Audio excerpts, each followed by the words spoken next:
جو ایمان لاتے ہیں اور اچھے عمل کرتے ہیں. اور اس کا شان نزول اتنا پیارا ہے کہ سیدنا ابی بکر صدیق رضی اللہ تعالی عنہ خلیفہ رسول، صاحب رسول، ساحر رسول، تمام کائنات میں نبیوں کے بعد سب سے افضل جو ہستی ہے، امام الصحابہ سیدنا ابو بکر صدیق رضی اللہ تعالی عنہ کپڑے کے تاجر تھے اور امیر تھے، چیف جسٹس تھے مکے میں، پنچایت امیر تھے.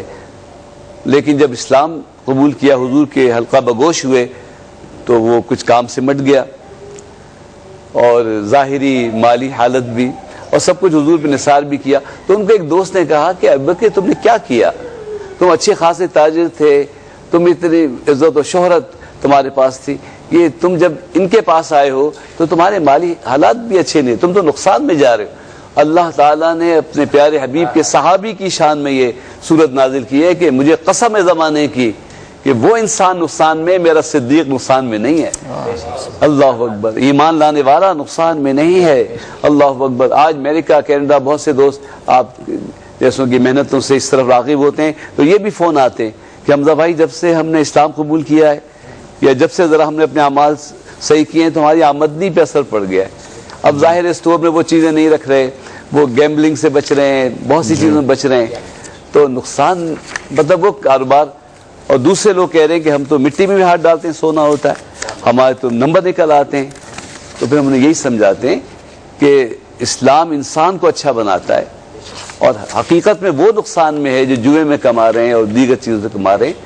تمہاری حلال کی روزی تمہیں تمہاری اولاد کو اچھا بنائے گی، نتیجتاً آخر میں اچھی ہوگی. اور وہ جو سوال آپ نے کیا تھا، آپ بہت پیاری باتیں کرتے ہیں اور موقع دیتے ہیں کہ انفرادی اور اجتماعی طور پہ ایک ہیجان ہے ایک پورے معاشرے میں. تو وجہ یہ ہے کہ جیسا ذرہ ہوگا ویسا پہاڑ ہوگا، ذرے ذرے پہاڑ بنتے نا. فرد جیسا ہوگا اجتماعی معاشرہ بھی ویسا ہوگا. اسی لیے اللہ والے جو ہیں کسی ایک فرد پہ گفتگو کرتے ہیں، اس کی اصلاح چاہتے ہیں. فردن اگر ہم اچھے ہوں گے، اینٹ پختہ ہوگی تو دیوار جتنی بھی اونچی پختہ ہوگی. اگر میں اپنے خانچے میں مضبوط نہیں ہوں تو مجھے جہاں بھی لگائیں گے وہ دیوار بھی کمزور ہو جائے گی. تو ہمیں سب سے پہلے اپنی اصلاح کرنی چاہیے صبر و شکر کے حق کی وصیت کے ساتھ. اور جو حق کی وصیت کرتا ہے جیسا آپ نے فرمایا تھا، اسے اس راستے میں کچھ ایسے مصائب سامنا کرنا پڑتا ہے جس پہ وہ صبر اختیار کرے. پھر وہی جملے، صبر میں بڑی طاقت ہے. اللہ اکبر. اور ایک دن صبر جو ہے ایک ایسا انقلاب لاتا ہے کہ لاکھوں مقام شکر پہ فائز ہو جاتے ہیں. اور روز محشر میں بھی صبر کرنے والے بغیر کسی حساب کتاب کے انشاءاللہ داخل ہوں گے. فرشتے پوچھیں گے ان صبر کرنے والوں سے کہ آپ کا ایسا کون سا عمل تھا کہ آپ کا تو حساب کتاب ہی نہیں ہوا. وہ کہیں گے کہ ہم صبر کرنے والے تھے اور جو بھی مشکلات ہم پہ پڑتی تھیں، مصائب پڑتے تھے، ہم صبر کرتے تھے. تو وہ یقیناً یہ کہیں گے کہ آپ کا عمل ہی ایسا تھا کہ آپ بغیر حساب کتاب کے داخل ہو جائیں. اور ناظرین یہاں پہ ایک کال ہے ہمارے پاس، لائیو کال ہے، اور جانتے ہیں کہ یہ کال کہاں سے. السلام علیکم. السلام علیکم. جی وعلیکم السلام. میری بہن کیا نام ہے آپ کا، کہاں سے بات؟ میں ٹھیک ہوں، آپ کیسے ہیں؟ میں بالکل ٹھیک ہوں. کیا اس میں گرامی ہے آپ کا؟ میرا نام آسمہ ہے. جی عافیہ، کچھ پوچھنا چاہیں گی یا سوال کا جواب دینا چاہیں گی؟ ہاں جی، میں آپ کے کوشچن کا آنسر دینا چاہتی ہوں. اچھا ٹھیک ہے. کوشچن آپ کو یاد ہے؟ جی، آپ نے پوچھا تھا کہ غزوہ خندق کو کیا کہا جاتا ہے، اس کا پرانا نام کیا تھا؟ جی جی جی، غزوہ خیبر. غزوہ خیبر نہیں، غلط جواب. میں معذرت چاہتا ہوں آپ سے. آپ کی دانست میں یہ صحیح ہے، آپ نے اسی لیے جواب بتایا ہے، لیکن ویسے ہی جواب غلط ہے. تو غزوہ خیبر جو ہے وہ غلط جواب ہے میری بہن. ایک اور کال ہے. السلام علیکم. السلام علیکم. وعلیکم السلام. جی کون صاحب اور کہاں سے؟ سر میں عمران بات کر رہا ہوں. عمران کہاں سے بات کر رہے ہیں آپ؟ کراچی سے؟ میں کراچی سے کر رہا ہوں. آپ کے کیا حال ہے؟ میں بالکل ٹھیک ہوں. آپ جواب دینا چاہیں گے سوال کا؟ جی آپ کوشچن کیجئے. کوشچن تو میں پوچھ چکا ہوں میرے بھائی. آپ نے کوشچن نہیں سنا؟ دو میرے دیکھیے کوشچن میں پوچھ چکا ہوں. دیکھیں بات دراصل یہ ہے عمران کہ اگر میں آپ سے پوچھ لوں سوال اس وقت تو آپ تو فوراً جواب دے کے آپ جی سکتے ہیں نام، جبکہ ہمیں چاہا یہ ہے کہ ہم آن ایئر ایک سوال پوچھیں اور اس کے بعد جو ہمارے لائیو کالرز ہیں وہ اپنی ایفرٹ کریں، کوشش کریں، اور جو پہلی کال کرے اور جواب دے وہ انعام کا مستحق پائے. تو یہ فارمیٹ ہے اور یہ فارمیٹ کو ہمیں فالو کرنا ہے میرے بھائی, ٹھیک ہے؟ صحیح ہے, آپ ڈسکنیکٹ کریں, میں دوبارہ ریپیٹ کرتا ہوں یہ سوال. اوکے ناظرین, سوال ہم نے پوچھا تھا آپ لوگوں سے, اور انعام یہاں پہ ہے سیمسنگ کا ریئل موبائل ہے, سیمسنگ کا موجود ہے یہاں پہ آپ کو دینے کے لیے. اور سوال ہے غزوہ خندق کا دوسرا نام کیا ہے؟ غزوہ خندق کا دوسرا نام کیا ہے؟ اچھا حضرت, ہم صبر پہ بات کر رہے تھے, لیکن اس میں تو کوئی شبہ نہیں ہے کہ صبر بہت بڑی طاقت ہے, صفت ہے, اور اللہ کے نیک بندوں کو, اللہ کے ولیوں کو عطا ہوتا ہے.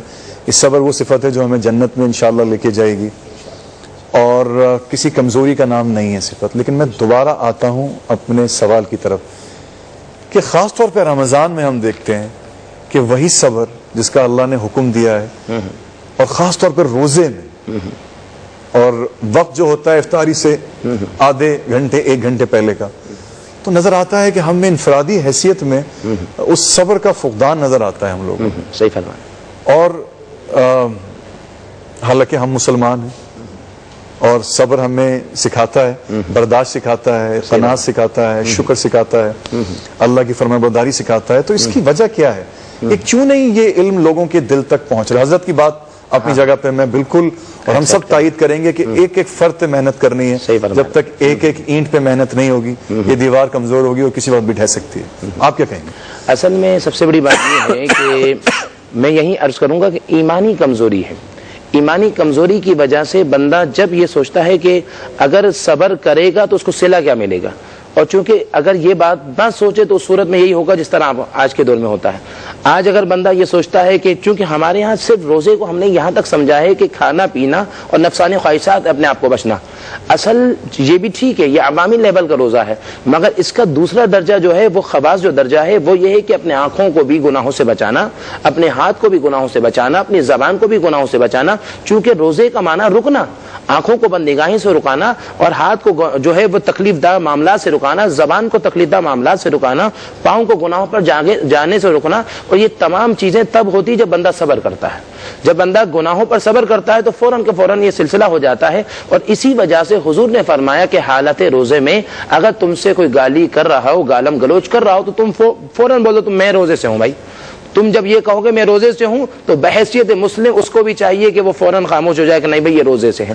ہم نے چونکہ بس یہ سمجھا کہ بس صبح سحری کر لی, رات کو افطاری کر لی, بس غروب آفتاب کے بعد ہمارا روزہ ہو گیا.